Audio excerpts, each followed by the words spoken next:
got the green light.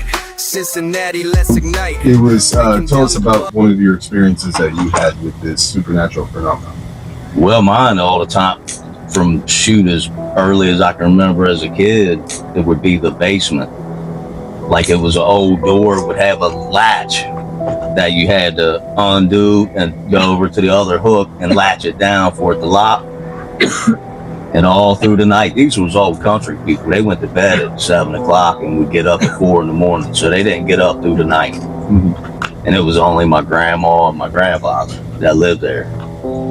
And when you'd stay there, I'd go in to get some water out of the kitchen throughout the night.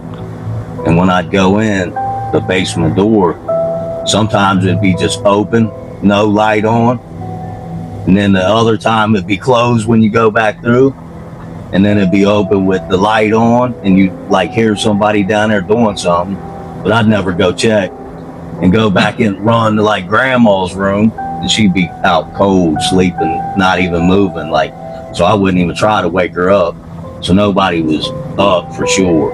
And that would happen all through his growing up, just small stuff like that. Yeah. And then as we got in like teenager years, my sister and his ex or whatever, and our cousin got into wanting to be like ghost hunters. So they was buying all this equipment where you can do like the frequencies of like energy in the rooms and picking up noise, like all that. That's cool. So they find. Oh, they got all kind of stuff coming back. They got my uncle's voice that passed away a few years before this recording. They got all kind of stuff trying to talk to my cousins through the frequencies. It was wild stuff they got on the recordings. But shoot, one night we was sitting up, there was like a group of us kids staying all night trying to catch stuff on a camera. And we're all in a room with the camera faced in the other room through a mirror, trying to catch the hallway that was active, that we called was the shadow ghost, like we called him, because it was just a dark shadow. And when you're recording, like right there on that, you see what you're recording back up. You don't see it while you're recording. Yeah. We went downstairs and played the video back, but this shadow was standing right outside the door of the room we was all in for a good 5 minutes on us. And then when it moved, it didn't have no hands or no feet. It was just square cuts, like feet, hands, nothing. And when it moved, it didn't take a step. It just glided. Like it was wild. It was no way somebody could have acted like it was a person being just a shadow. Right, yeah. So we actually caught him on tape on that one. Yeah, so you can, where's this footage? My cousin has it. Okay. Lisa, the one that was doing all the ghost hunting. Yeah, we talked to Lisa earlier, and this is a good place where I'm going to snap in the footage and the recording that Lisa left us with a story of her own. Splice that in. Same, like I don't remember that one as much.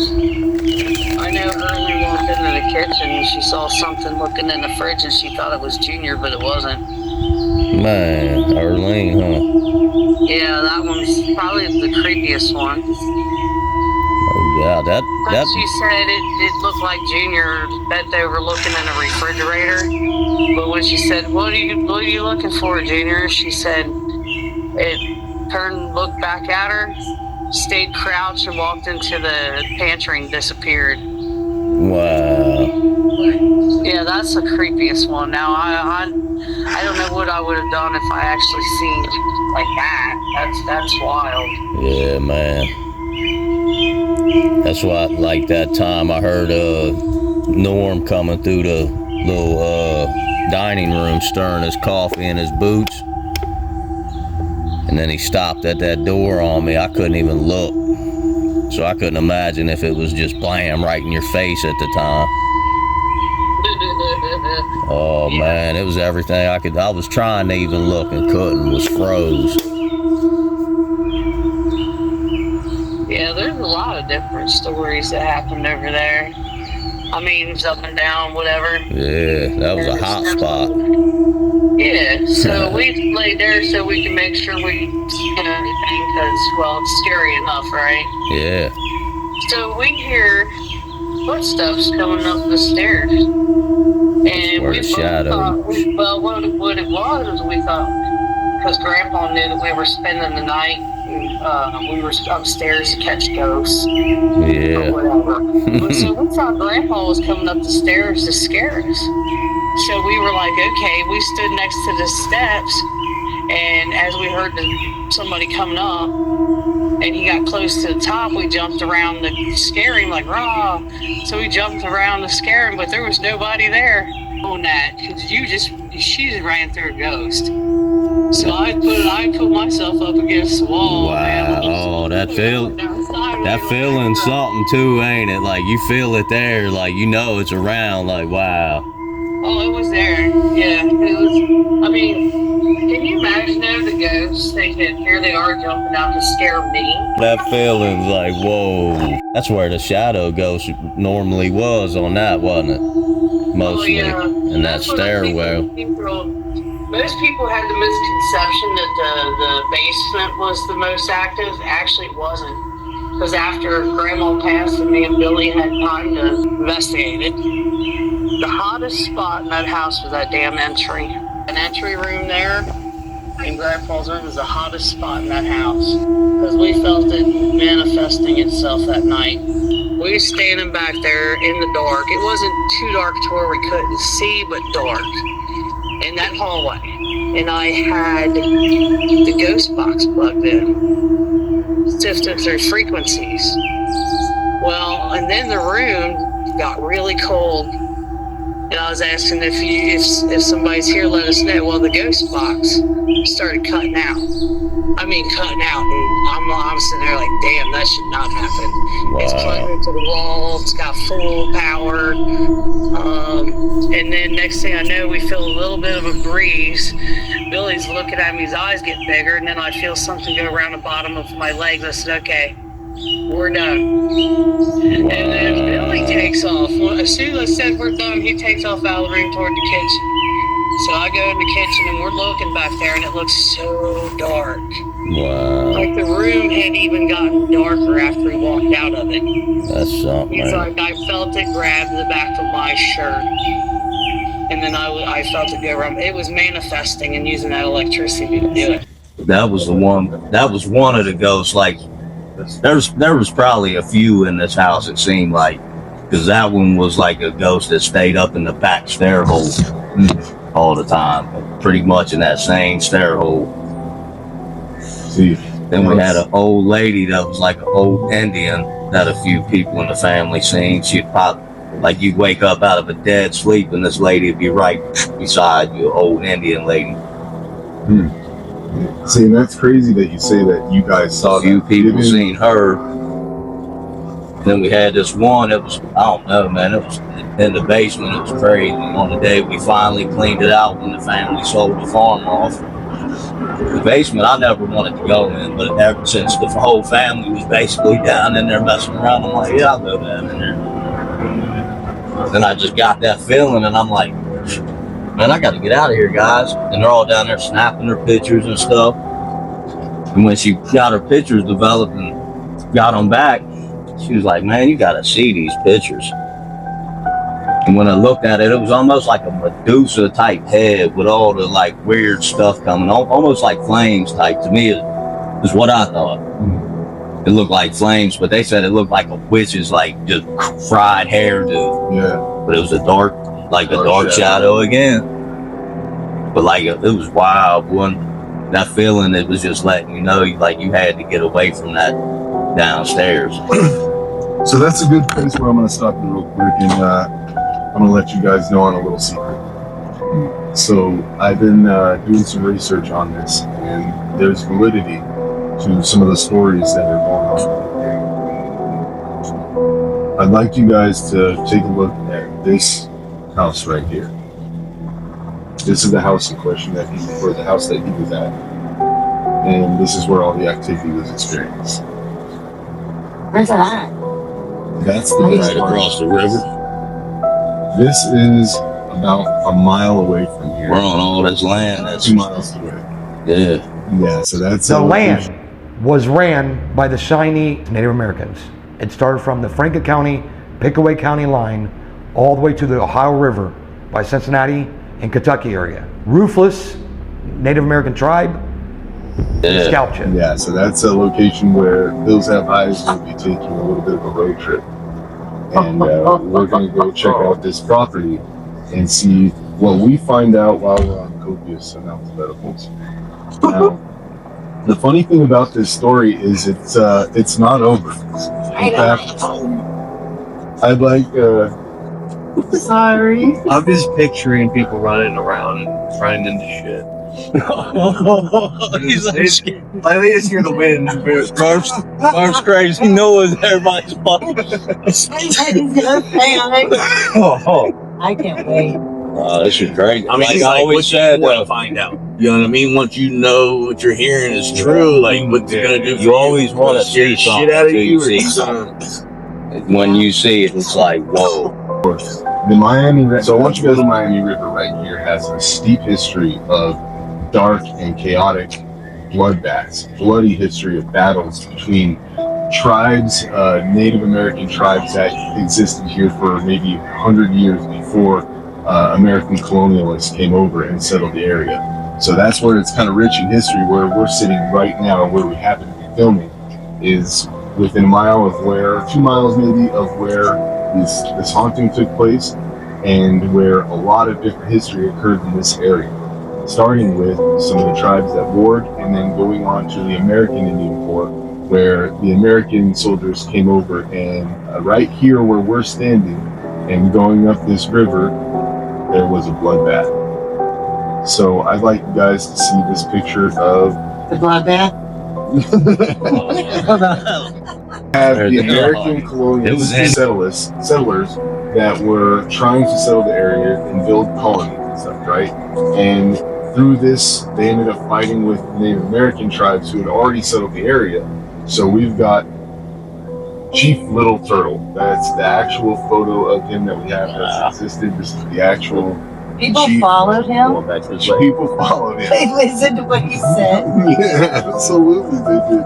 They followed him in the battle, and in fact, with this guy's help, Oh, I forget his name, I forget. Oh, they say he was right on top of things. He moved quickly. he looks like a little fella. Homie. He got right to it. I mean, we gotta remember at this time, the average height was probably around 5'8" to 5'10". All right. Yeah, but You're he 6 looks, foot, you were a giant. but Yeah. he looks littler than that. He looks like, Well, I mean, it really wasn't about them, it was about the men. Jordan What's wasn't a giant. Is this Lone Park Lot? that's what I feel like. I feel like You this know. may be a case of that. Hey, sometimes that's crazy. This ain't no bullshit. It actually got violent and physical. It's nuts. When we got into like teenager years, my sister and our cousin was doing all that exploring, trying to catch something, and they got it. They aggravated it for real. 'Cause our grandma even knew it, because she started telling all the kids like what's going on over here, because stuff over here is happening when everybody's leaving. She's like, "What are y'all doing in here?" And what come to find out, my sister and my cousin was bringing a Ouija board in, and she's a Christian. My grandparents was Christians, like preachers in our family and everything. And they started bringing a Ouija board in over there without her knowing. Stuff started getting crazy over there on her. One morning, she was up and she said everything just was starting to feel weird. And my grandpa left for work. And she was like, okay, so she went back in and started doing her thing. She says she heard his car come back in the driveway. Door closed, everything to the car come back up like he would back in the house. And when she went to go like, hey, where you coming back? Bam, nobody was there. And she said she got that crazy feeling that she had started going down. It chased her all through the house, back into her bedroom, which when they done all their stuff, is the main hot spot that had the most activity going on in this house. Chased her back into there onto her bed, she had her arms crossed when she hit the bed, and it held her there to where she couldn't breathe. And she said that finally the only thing that stopped this thing from attacking her, holding her down on the bed, was she kept saying, in the name of the Father and the Son and the Holy Ghost, spirit be gone, over and over. And then finally the pressure let off. She had bruises where her arms was crossed for a good few weeks after that. It was crazy. That's when it attacked her. Then it calmed down for a long time after my great uncle passed. And it was like calm again, like he was kind of watching over things.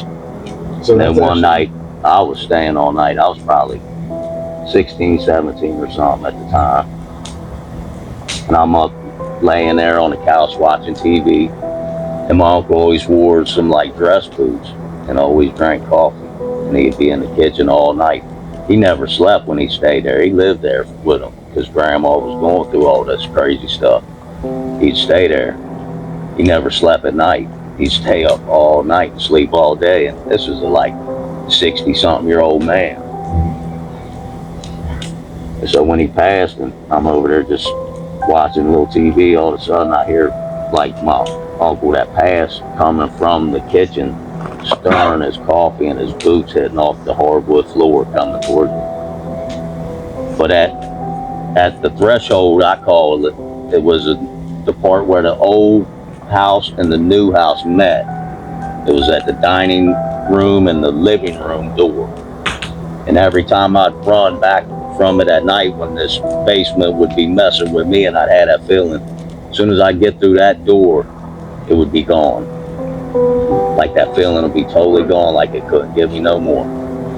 And blam, when he's coming through stirring his coffee and I'm hearing him coming, I'm laying right here and here's that door. I'm wanting to look, but it stopped right at that door. And I'm like, man, I want to look so bad because like you're knowing what's going on. I'm like, but I could not look. Yeah. The cool thing is there is, like I said, a real rich history there around it, where a lot of people died here. A lot of Indian burial grounds where I showed a mound that was, I'll spice some footage there, as well as the reason why they call it Elizabethtown happened, turns out the death where she died happened within 100 feet or so of the property line. Right there. So the reason why they call it Elizabethtown is Elizabeth Whipple. She was 27 years old at the time. She was on a horse and she was eating an apple from an apple tree of one of her neighbors. The neighbor saw her doing it and decided to fire a warning shot in the air with a gun. She fell off and hit her head on the tree and ended up killing her on the spot. So her husband, being a wealthy landowner at the time, pretty much that's why you have Whipple Street, because of their family. That's a lot of reasons why things around here research on it. It's pretty cool stuff that this is Elizabethtown is named after her. That's why he named it that. Her death was within feet of that place. A lot of death. In fact, one thing you talked about here, you guys, when we passed all those ponds as we came through here, you guys see that off to the side? There have been accounted in recent modern recorded history over 40 deaths within this area. Just people swimming within those ponds, those little areas, since like the 1960s. How would you do that? Why would you do it? Well, some people thought they could swim, they could fish it, it was... You're not going to do a podcast so we got to get in this water, are you? Tonight on Fear Factor. Is that got anything linked to do with the negative energy or? See, and that's just it. The land, seems Never to have know, this, man. like I said, for hundreds of years, you start stacking these things up. And it's like, even we're talking about a Revolutionary War, there was a battle that happened at Stevens Road was the lines for the battle lines. Wow. So we're seeing that like that, going that far back, there's been battles here within the area and lots and lots of bloodshed. We're talking hundreds of deaths is what it seems like. So for there to be activity within that area in this house, It's wild. It's wild. It's crazy. Is I can almost have every one of my family members come and tell a different story. Yeah. You all lived a different part, a different. Oh, it's wild, man. Yes. That's It was active. real brimstone right there. Did you take that picture? No, I did not. No, that's I pulled it out from but that's the real brimstone. And I looked at there's a lot of them. Do you want to see how haunted the waters are?